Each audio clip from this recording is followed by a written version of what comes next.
Great afternoon to you, everyone. I am Chris Gardner, owner of the Houston Roundball Review, and welcome to another edition of the Houston Roundball Review Takeover, powered by JM&E. My colleague Andre Jones, AJ Jones, trust me each Thursday to do this. He's a brave man for doing that. But today, joining me is none other than Morgan Uber from the American Video Coordinator. She does work with the Longhorns or Big 12. Which is it, or both? Longhorn Network, ESPN, the American Athletic Conference. I've been a little bit of everywhere this fall. Chris, thanks so much for having me, and excited to share a bit of my journey and a bit of what I do with you and with our fans watching here today. Oh, I appreciate it. Thank you very much for taking time out of your busy schedule to make this happen today on this Thursday edition of the Takeover. Let's have some background for those who don't know who you are, which I don't know how that's possible, but tell the viewers and everybody watching on YouTube, Facebook, Twitch, X, Roku, all those platforms watching us right now, a little bit about Miss Morgan Uber. Well, thanks, Chris. I am the reporter and director of video communications here at the American Athletic Conference. As you can see, I'm coming to you live from our beautiful studios here in Dallas, Texas. I also am a freelance reporter for ESPN during the college football season, which it's my second year getting a little bit of that freelance work, which has been fantastic. And right now, we're actually gearing up for basketball media days on ESPN Plus, coming up here shortly and just a little bit over a week away. And so I will be hosting basketball media days. So this is sort of the best and busiest time of year for me, getting to cover everything from football to men's and women's soccer to volleyball in the fall. And then in the spring, I cover American softball, baseball, golf, all the sports. So I've worked in college athletics now. This is the third conference that I've worked full-time for. I started with the Patriot League back in 2016. Wow, okay. That's where I got really my first taste of college athletics. I was their digital correspondent there, pretty similar role to what I'm doing here. Lived up in the Northeast, first time, living up in cold country up there. And it was great, fantastic. I would drive to all of those schools and interview student athletes. I was a one-woman show, pretty much. So lugging around camera equipment in Boston University, if you could just picture that. And then from there, I got an opportunity to come back close to home and work for the Big 12 Conference, similar role as the digital correspondent there. And then in the summer of 2021, I was offered an opportunity to come and move across the street from the Big 12, right across 114 here in Irving, Texas, to come work for the American. And it has been, an incredible ride. And college athletics was always something that I was passionate about and wanted to do. And I sort of carved my niche within that. So I'm really, living the dream on all fronts right now. Did you, when the American was in Providence, do some work for the conference way back when? No, actually, so Haley Outen was the reporter before me. And so it was funny. I, had gone to working in this college athletics space. It really is a small world. We say that with every industry, but, every year it just seems to get smaller and smaller. My first conference I attended in the college space was called SVG Sports Video Group in the summer of 2016. And that's where I met Haley Outen. I met Tom O'Jackson. And that's really where I learned, all about the American and the great things that they were doing. Tom has since retired, but, having a commissioner like Mike Aresco, who's been in the television space, right? A network executive at CBS and ESPN, he gets the sort of the digital world and the way things are trending. So they've made great investment within this space. So I met them back in 2016 and always kind of stayed on Tom's radar. And when the opportunity presented itself, they were in a hiring freeze during COVID, as was everyone within college athletics. But as soon as that hiring freeze had ended, the position opened up. And sure enough, I was able to get the opportunity when they moved from Providence to Dallas. So no, I never had to move up there. And you are a Missouri grad. So going up east with cold, that was how much of a shock was that for you? Yeah, I guess that's true. I mean, my Midwest, I really got my first taste of it then. Like, that's when I bought my first winter coat, experienced my first, blizzard, I guess you could say. Here in Dallas, we'll get our ice storms. So, certainly used to that. But my family's also all from Ohio. My parents were born and raised there, so a lot of cousins up there. So used to spending Christmas and holidays up in that part of the country as well. And really that's when, I owe a lot to that family and that side of my life for really getting me into sports, all Ohio State Buckeyes fans up there. I never really latched on to that fandom, but I latched on to their passion of sports. So I guess I have to thank the Ohio State Buckeyes in some capacity for really getting me into sports when I was, 3, 4, 5 years old. Okay, that was going to be one of my questions. Did you grow up a sports fan for this background? Yeah, pretty much. I mean, it's my dad and brother. I owe really a lot to them. I found myself, I was a real girly girl growing up, but I did play every sport too, literally everything. And I think when you grow up in Texas, right, football is king. Yes. Friday night lights, going to those games as, a young kid with my dad, and then, eventually going to high school and being around it. I played lacrosse. And we would always have lacrosse practices on Saturday mornings, and they were so early that I was able to come back and actually catch the last hour or two of college game day. So here I was 13, 14 years old, and I was racing home to watch college game day and then the 11 a.m., central kickoff, and would just spend most of my Saturdays watching college football as a 13, 14-year-old girl. And that's when I knew I would watch those sideline reporters and, said, I want to be one of them one day. So it is cool that I've, finally am accomplishing some of these dreams I had, nearly 15, 16, 17 years ago. It's kind of crazy to think about that. Going from, you still do work for the Longhorns on the sideline. I see you do that. But Big 12 to the American, how would you describe the transition?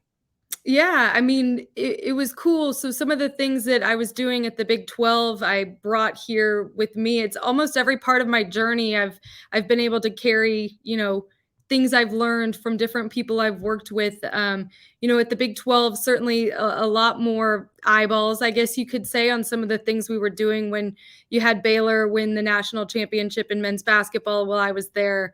Baylor and women's basketball too, just an absolute powerhouse. And Texas was actually kind of down when I was with them, but and Oklahoma winning the national championship in softball. So,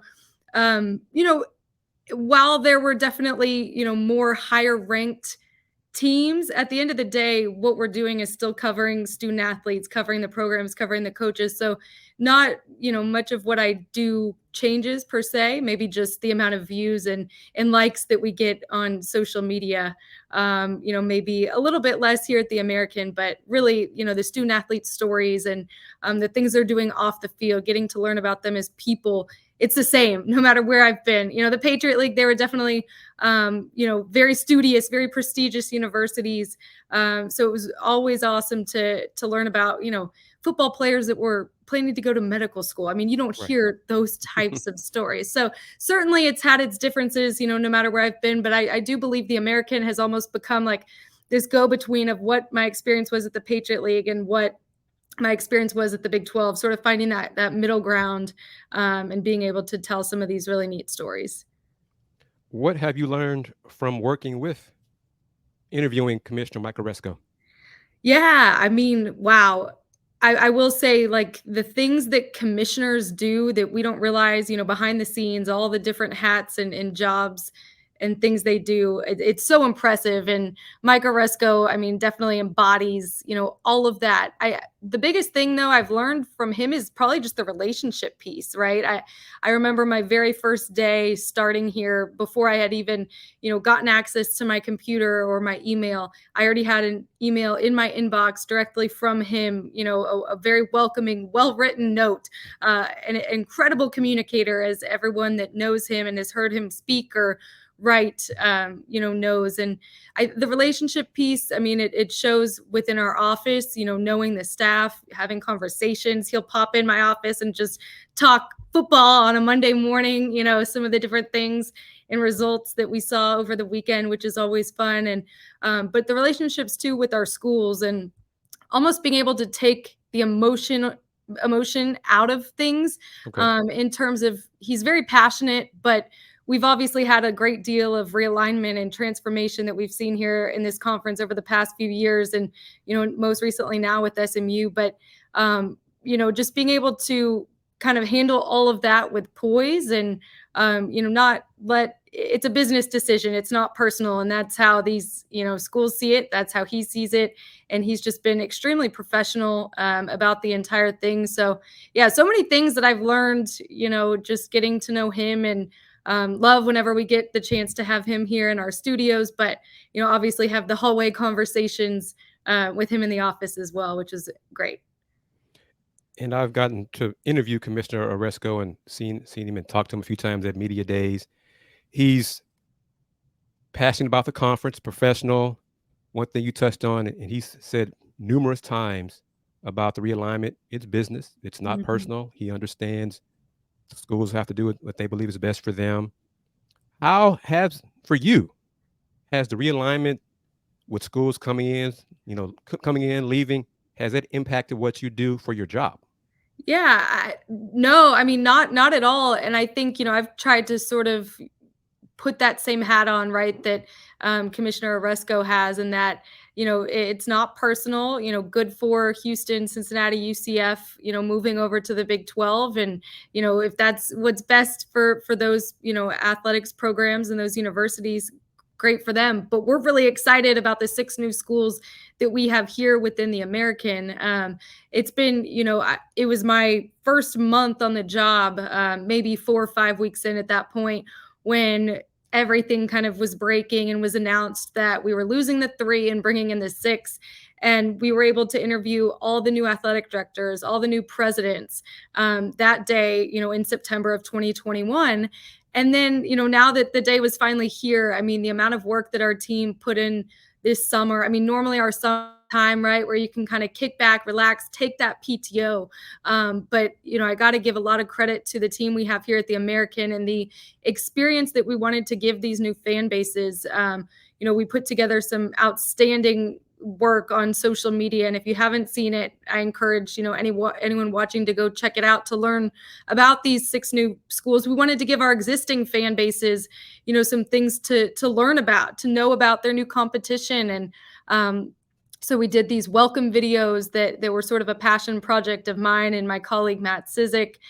We did just different things about mascots, places within the town, what makes these markets special, where hopefully our fans are going to go travel and go to a football game on a college Saturday in Birmingham, Alabama. So we really wanted to give our fans the knowledge of these new schools. So in a way, I guess it certainly added a lot to our plate over the past year. And then certainly adding a lot to my plate now, in that I've got to learn all these new teams, these new schools. It's not like I just cover football and men's and women's basketball. It's, learning about the soccer programs, the softball, the baseballs as well. So I guess in a way it's added to my plate. But, for me, I love getting to explore new campuses and see new things. So I'm definitely looking forward to making my rounds here, as things start picking up, and getting on the road to some football games now that we're in conference play. Have you been to Rice yet? Not yet. No, I'm hoping to get there and hoping to be on the call for a football game, probably down the stretch of conference play. It's great that, ESPN, my work with them sort of aligns in a way with what I'm getting to do at the American. So hopefully going to be on some more American games after we get through basketball media days here in a couple weeks, but looking forward to it. I've been to UTSA. I was in the Dome for their second largest crowd in history against Texas State week 2. That was a scene and absolutely incredible, and a great game, a great win for UTSA, especially after Texas State the week before had just beat Baylor.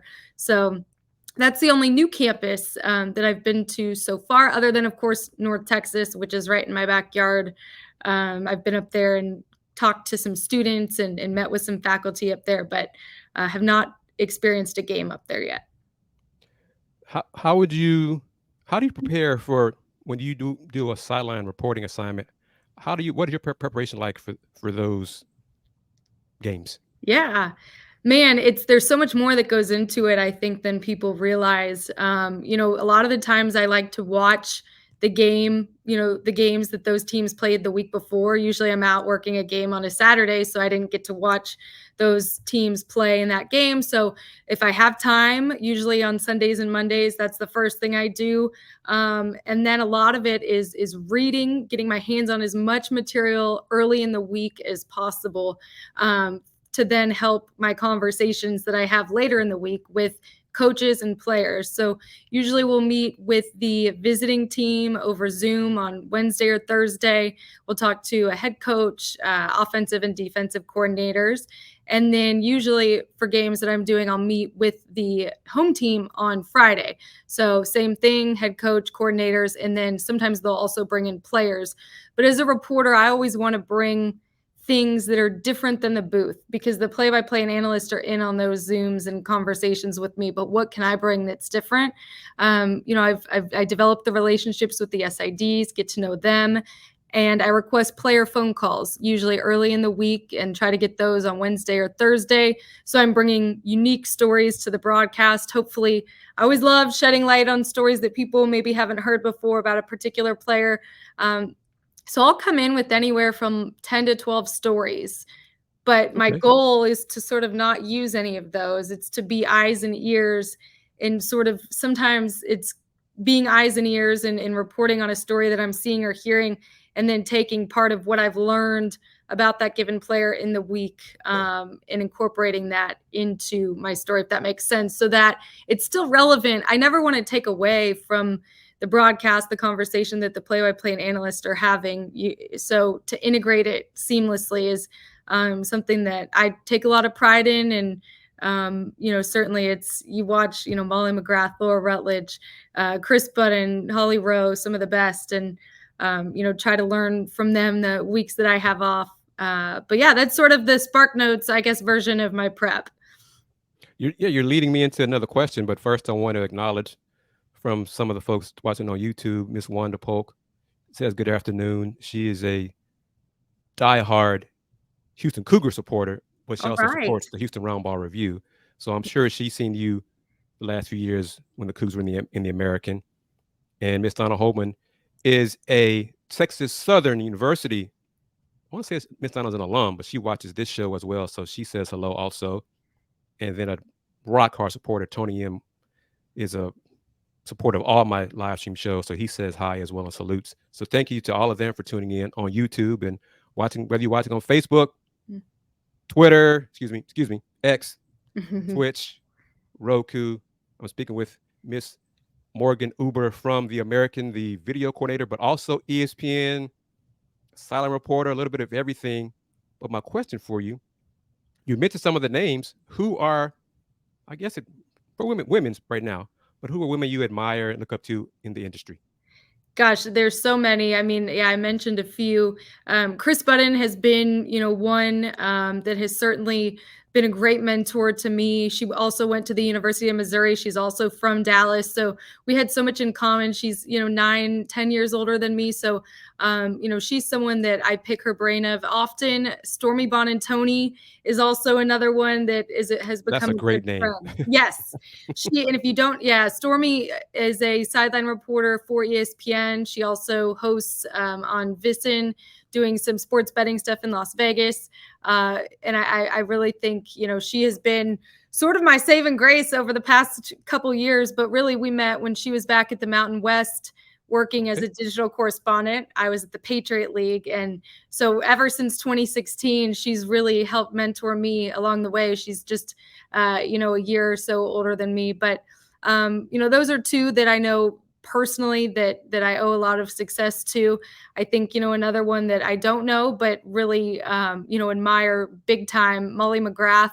There was an incredible story on her on The Athletic about just a day's work and someone that shadowed her and, watched sort of what she did on the sideline. And I took that, that message that I told you just a few moments ago of, I try to not use any of those in-game stories and just be eyes and ears, because that's really why a sideline reporter is there. Molly, that's firsthand. She'll be the first one to say that all these ladies too that are working moms. I mean, Chris, Molly, so many others, Allison Williams, that can balance it all. It's pretty incredible. And while I don't have kids yet, my husband and we got married a year ago, and it's certainly something we're hopeful for. Yeah, thank you. And so it's great to just see these women continue in these careers, yet while the balance they might not think it's there, from us, on the outside looking in, it's pretty amazing that they are able to balance and juggle it all. You've touched on it a couple of times in this discussion so far about hoping to get a chance to call some games. So what are some of your career goals for Miss Morgan Uber? I think just continuing, on this path that I'm on, and being able to work for a network has always been a major goal of mine, whether it's, continuing to work and get more games with ESPN, or whether it's a Fox or NBC, sort of just continuing, in the path of working for a network, doing sideline or hosting, or a combination of both. Maria Taylor, I think, is one, at NBC, Laura Rutledge, another one, at ESPN, that hosts, shows during the week, Laura doing NFL Live, and then being at a Monday night game for ESPN or ABC on the sidelines. And she's on SEC Nation on a Saturday. That woman, that's another one I didn't mention, that I really admire. But yeah, just continuing to host, which I do. We do a weekly show here at the American, and doing my sideline games, but just, continuing to elevate that and continue on this path. If you see you getting some love right here from Miss Donna. She is great. Thank you, Donna. I appreciate that. And what advice do you have for young ladies specifically who hope to follow in your footsteps one day? This sounds so simple, but I think the biggest and most important thing is just being kind, being nice to people, and being genuine. And I say that because there's so many people that work behind the scenes for you, whether you're hosting or sideline reporting, to put on a broadcast, and treating those people just like you would treat your play-by-play or analyst, and realizing it takes an entire team, everyone doing their part, to make the show go. So being nice to everyone you meet, your reputation follows you, and certainly, working hard. I think, again, another thing that sounds so simple, but I think in this industry, you really have to want it. I've had to make a lot of sacrifices, doing long distance for 6 years, being away from my family, missing holidays, missing weddings, all of those things. You really have to remember your why and why you got into it to keep going. I mean, I'm 8 years out of college now, and finally just breaking through some of the goals that I've had for myself. But those past 7.5, certainly were not without their trials and tribulations. So if there's two things you can take away and remember, if you're aspiring to be a sports broadcaster, I would say be kind and work hard, and dream big, are my 3 pieces of advice. Will you have someone working with you at the American Media Days coming up? Yeah, so it hasn't been officially announced yet, who the talent is going to be. Unfortunately, I can't break it here right now. I was trying. Okay. I know. We're really excited about it. Let me tell you, be keeping your eyes open on the American's website. We'll be announcing it here in the coming days. The amount of talent that we're going to have at Media Days is incredible. We'll have the live show, which will be on ESPN Plus on Monday, October 9th. Is that the 9th? Yes. Yep. So I'll have, a slew of talent that will be with me as analysts. And then we'll also have a whole lot of people that are also going to be there from a social media perspective, working on behalf of the American, some big names involved on both sides. So there will be a release coming soon. So keep your eyes peeled, but I can't give away anything quite yet. That's all right. I'll be there. So it's okay. I'll have a chance to see who the talent is, hopefully, and get a chance to talk to the talent. Yes. I wanted to acknowledge this. During the few days that run up to July 1st with the shifts in conference alignment, in my opinion, the Americans' social media did a better job than the Big 12 social media in terms of telling stories of the new members, the welcoming, the tidbits. I thought it was great. So I want to give you kudos for that. We touched on it before the show, how you and staff, you do more with less. America's budget is not as big as the Big 12's budget. But for sure, if you were following both conference platforms that week up, you could not tell who had more and who had less. So Well, thank salute you. to you for that. And I'm proud. I'm going to say this as well because the Cougs started the American when the American started, and I've been covering the American since the beginning. So Morgan asked me if I was going to continue covering the American. Yes, of course. I'm going to do that for sure. So I'm looking forward to seeing everybody on October 9th in Dallas, you as well. But I just definitely wanted to commend you and the staff, social media, for the job you did leading up to and continuing throughout this football season so far. Thank you, Chris. That means a lot. We do have a great team of people that, are really have one common goal, and that's, shedding light and shedding positivity and shedding, the student athletes' stories. And I think, Chuck Sullivan, my boss here, does a great job of hiring the right people, getting the right people in place, overseeing our external relations team. So we do have a great team, and definitely lucky to be a part of it. I appreciate all of those great comments, and we'll certainly, let our team know as well. I'll have to tell them to watch this on demand to see all of your kudos, but we're certainly happy you're going to continue to cover the conference, despite Houston moving on. But hey, we've got Rice in that Houston market too, and certainly excited about what the Owls add to the conference. And more kind words from Ms. Donna Holman. Morgan, she says you give great advice as well for new and upcoming sports journalists. See, Thank you, this show loves you, Morgan. This show loves you. I love mentoring young females. That's what I do in my spare time. I carve out usually 2 to 3 phone calls a week, taking calls from women that reach out on LinkedIn, X, Twitter, Instagram. So that's sort of been my passion project of, just how I give back and how I fill my cup up, in a world and industry that sometimes, pretty crazy and can be negative in some ways, but just giving back to women and younger journalists who, certainly, want to excel, because I had so many mentors and people who did it for me. So you got to pay it forward. Exactly. Agreed. You are a part of the Americans football, is it weekly show, football show? Yes. Yeah. We have a show on YouTube. Be sure to check it out. It's called All American. It's part of it is a football show. And then we also highlight our Olympic sports as well through a top play segment, some highlights in an American's Best segment. The first, 15, 20 minutes, we have Taylor McCarg, an ESPN college football analyst, former Rice Owl, joins us on the show each and every week. And we preview the biggest matchups around the conference. And then, certainly a number of other different segments. We usually have a student athlete on every single week. This week we had Naeem Simmons on from South Florida, who had a record-breaking day, crazy game against Rice, 272 receiving yards. So he was great to have on. But yes, be sure to check out our weekly show. It's myself and Taylor are the two on-air talent, and then Matt Sizik and Zach Fisher are working hard behind the scenes and are the voices of God. We call them back in the control room. They're never seen, but they do a heck of a lot for our team, our video team. And, it's been great. This is our second season of doing that. So we'd appreciate, anyone watching that's curious about American sports, American football, be sure to go check out our show. And I apologize in advance if you did, but I have a suggestion for you guys, any conference, really. Please, we love to hear it. I'm a basketball person. Everybody knows who follows me knows I'm a basketball person first.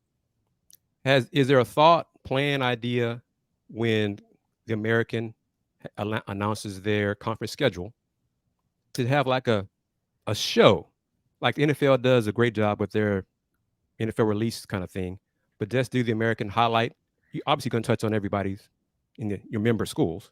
Yes. But just say, hey, we got key matchups to mark on your calendar for this, a way to drum up more interest going forward. Have thought about that? Hey, that's certainly a great idea. Yeah, we just announced the schedules last week. Sometimes it's so hard to know the timing of the schedules for us, just because we have teams that play in NBA arenas. So sometimes we're waiting on, some things from the Grizzlies to come down with the scheduling.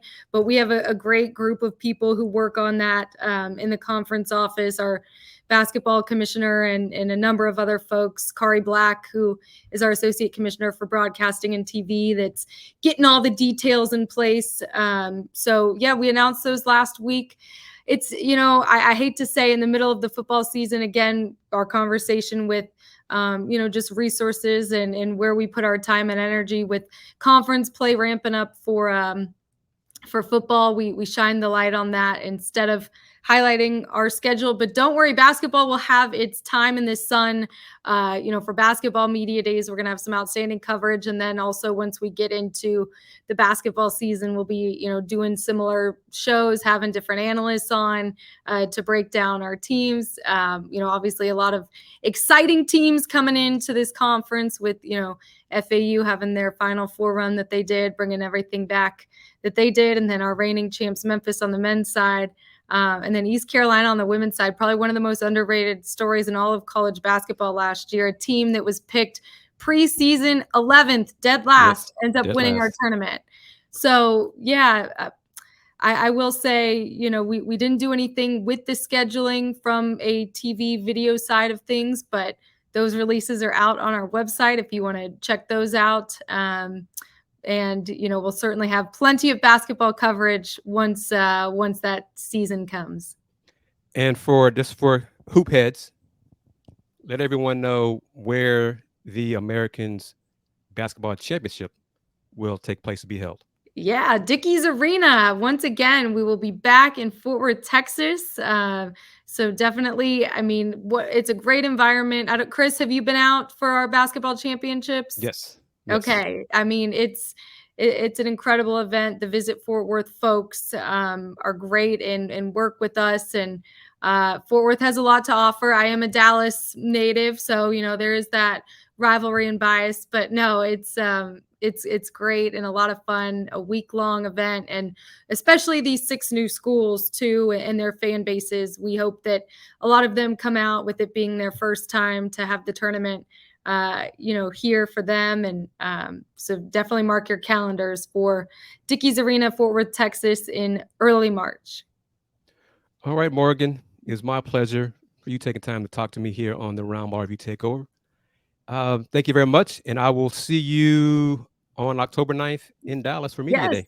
Chris, can't wait. Thanks so much for having me. See you at Media Days. Appreciate it.